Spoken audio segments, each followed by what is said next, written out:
जल्दी से छोटा सा ही बताऊंगी। जो फर्स्ट पेज इंग्लिश प्रोजेक्ट जब तुम बनाओगे, फर्स्ट पेज के ऊपर इंग्लिश प्रोजेक्ट जो भी तुम टॉपिक चूज करोगे, तुमने जो भी चैप्टर लिया उस चैप्टर का नाम, उसका पोएट, उस ऑथर का नाम भी वहीं पे लिखना। फिर उसके बाद जो तुमने पोएम चूज की होगी वो नाम भी, नेम ऑफ द पोएम और पोएट का नाम भी फर्स्ट पेज पे ही।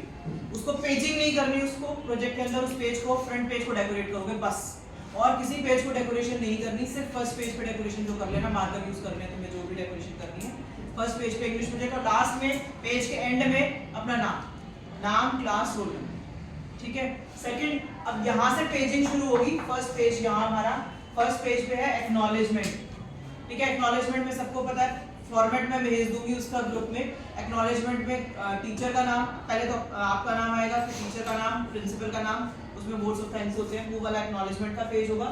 दूसरा, अबाउट दी ऑथर, जो चैप्टर आपने चूज किया होगा उस चैप्टर का नाम ऊपर लिखकर, उस ऑथर का नाम लिखकर उसके बारे में डिस्क्रिप्शन देना है कि इस ऑथर का क्या नाम है, पूरी उसकी लाइफ की समरी, जो भी आपकी बुक में कंटेंट में दे रहा है।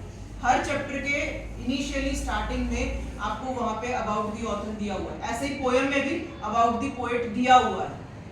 तो पहले आप अबाउट दी ऑथर लिखेंगे, उसकी अगर मान लो वहां पे उसकी डेट ऑफ बर्थ और डेट ऑफ डेथ नहीं लिखी हुई है तो वो गूगल से सर्च करके लिखना, लेकिन उसके बारे में कुछ इन्फॉर्मेशन गूगल से भी सर्च कर सकते हो, सिर्फ बुक के ऊपर डिपेंड मत रहना। ठीक है। थोड़ा सा ऑथर के बारे में ज्यादा लिखना कंटेंट में, पूरा पेज मतलब आराम से एक पेज पे पूरा होना चाहिए उसके बारे में। फिर इंट्रोडक्शन, चैप्टर का इंट्रोडक्शन देना कि ये चैप्टर किस चीज के ऊपर बेस्ड है। मान लो तुम्हारा जो we are not afraid to die है वो एक एडवेंचर पे बेस्ड है, सी स्ट्रगल के ऊपर, या फर्स्ट चैप्टर जो तुम्हारा पोर्ट्रेट ऑफ ए लेडी है, या डिस्कवरिंग ट्रूथ किसी को पसंद आया तो उसमें क्या इजिप्शियन स्टोरी के बारे में है, वो थोड़ा सा डिस्क्रिप्शन कि ये स्टोरी इस चीज पे बेस्ड है और इसके पीछे रीजन क्या है, क्यों ये चैप्टर हमारे सिलेबस में दिया गया। ठीक है।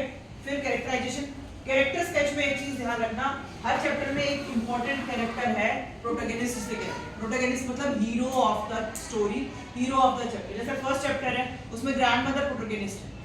ठीक है। सेकंड में क्या है, ऑथर जो है वहां पे जो कैप्टन है जो शिप को चला रहा है वो उसमें प्रोटैगनिस्ट है। डिस्कवरिंग ट्रूथ में टूटनखामुन मेन कैरेक्टर है।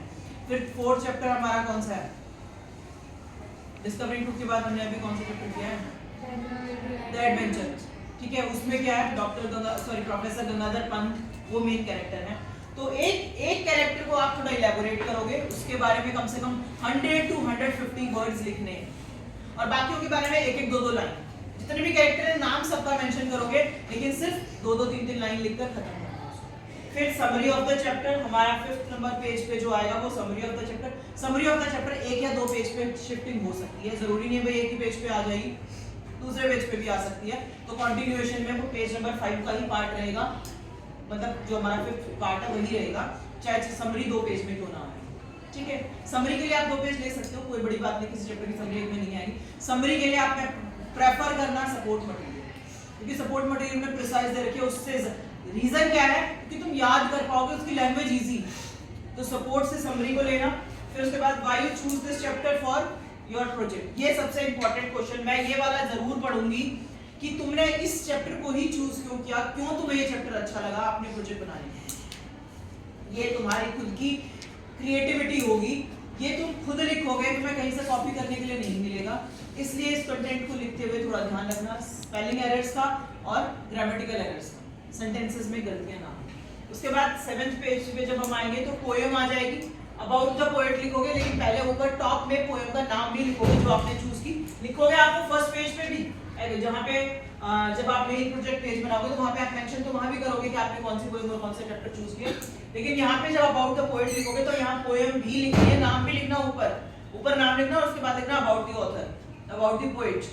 फिर पोएट का नाम लिखे, पूरा पोएट का description, date of birth, date of death, ये अगर उस पे वैसे तो गिवन होगी, अगर नहीं दी है तो गूगल से सर्च करके लिखिए। इंट्रोडक्शन में पोएम का इंट्रोडक्शन की पोएम है किसके बारे में, ठीक है। जनरल डिस्क्रिप्शन देना है, जैसे तुम्हारी फर्स्ट पोएम है, it is about the past experiences of a mother, जो पोएट रिमेंबर कर रही है, तो वो हमारा इंट्रोडक्शन ज्यादा बड़ा नहीं होगा, हार्डली 50 वर्ड्स का। लेकिन अगर जब समरी ऑफ द पोएम लिखोगे तो पूरी इलैबोरेट, पूरा पेज भरा होना चाहिए, पूरी डिस्क्रिप्शन लाइन टू लाइन, किसी लाइन को कोट करके एक्सप्लेनेशन भी कर सकते हो। आपने समरी में जब क्या करोगे, कोट की कोई लाइन, पोएम की लाइन तो है ही, उनको कोट करो और उस लाइन को एक्सप्लेन करो। फिर उसके बाद नेक्स्ट पेज पे आ जाओगे poetic devices, poetic devices numbering करके करोगे 1 2 3, पहले पोएटिक डिवाइस लिखोगे, वो पोएटिक डिवाइस होता क्या है, मान लो एलिट्रेशन है, it is the repetition of the same sound, और फिर उसके बाद एग्जांपल लिखोगे कि इस पोएम में इसको कहां यूज किया गया है। मेरी बात समझ में आ रही है? पोएटिक डिवाइस पे क्या करना है, पहले नंबरिंग करके कि एलिट्रेशन है, एलिट्रेशन की डेफिनेशन लिखनी है कि एलिट्रेशन होता क्या है, मेटाफर है तो मेटाफर की डेफिनेशन लिखनी है। ये चीजें तुम्हें गूगल पे आसानी से मिल जाएंगी। तो पहले डेफिनेशन लिखोगे कि पोएम मेटाफर होता क्या है, it is a kind of a comparison without using the words like और एज, ठीक है। लेकिन उसके बाद एग्जांपल में हमें उस लाइन को कोट करना है जहां पोएम में यूज की गई है, वही पोएटिक डिवाइसेस लिखना जो पोएम में यूज किए गए। अपनी मर्जी से ये नहीं सारे के सारे उठा के डाल दो, नो, जो उस पोएम में पोएटिक डिवाइस यूज हुए हैं सिर्फ उन्हीं को कोट करना और एग्जांपल के साथ लिखो। हो सकता है 2-3 लाइनों में हो तो 2-3 लाइनों में लिखना, क्योंकि एलिट्रेशन ज्यादातर लाइनों में मिल जाता है, रेपिटेशन ऑफ सेम साउंड मिलेगी बार बार बार। तुम्हारी जो फर्स्ट पोएम है उसी में ही बहुत सारे हैं, टेरिबली ट्रांजिएंट, ठीक है, फॉर फीट फीट, कुछ भी जो भी रिपीटेड कॉन्सोनेंट साउंड्स हैं वो आपको 2-3 मिलेंगी। तो एग्जांपल 1 2 3 करके उनको नंबरिंग करके सारे एग्जांपल जितने भी पोएम में यूज हुए हैं लिटरेचर के वो सारे लिखने। लास्ट पेज पे आ जाओ, लास्ट पेज बिब्लियोग्राफी है। बिब्लियोग्राफी में मतलब आपने ये जो कंटेंट प्रोजेक्ट के लिए लिया ये कहां से लिया, सपोर्ट मटेरियल से लिया, आपके एनसीईआरटी बुक से लिया, ठीक है, तो कोटेशंस एनसीईआरटी में ही लिखी हुई है वहां से लिया। उसके बाद आपने गूगल की सर्च ली, गूगल सर्च किया, गूगल सर्च पे कौन सी वेबसाइट से आपने कंटेंट लिया, स्टडी वाली स्टडी लर्न्स है, शायद लर्न स्टडी है, कुछ ऐसे है, या फिर बायजूस की है, या और भी कोई भी जिस भी वेबसाइट से आपने कंटेंट लिया है अपने प्रोजेक्ट को बनाने के लिए, बिब्लियोग्राफी में नंबरिंग करके वो लिखोगे 1 2 3 हमने यहाँ से लिया, यहाँ से लिया, यहाँ से लिया। एट द एंड लास्ट में भी प्रोजेक्ट में अपना नाम मेंशन कर देना। कई बार फर्स्ट पेज पे नहीं पढ़ा था, लास्ट में टीचर साइन करता तो वहां पे देख लीजिए, बिगनिंग में और एक एंडिंग में, यहाँ 2 जगह अपना नाम मेंशन कर देना, ठीक है। ये तुम्हारा इंग्लिश का प्रोजेक्ट, पेजिंग ज्यादा नहीं है।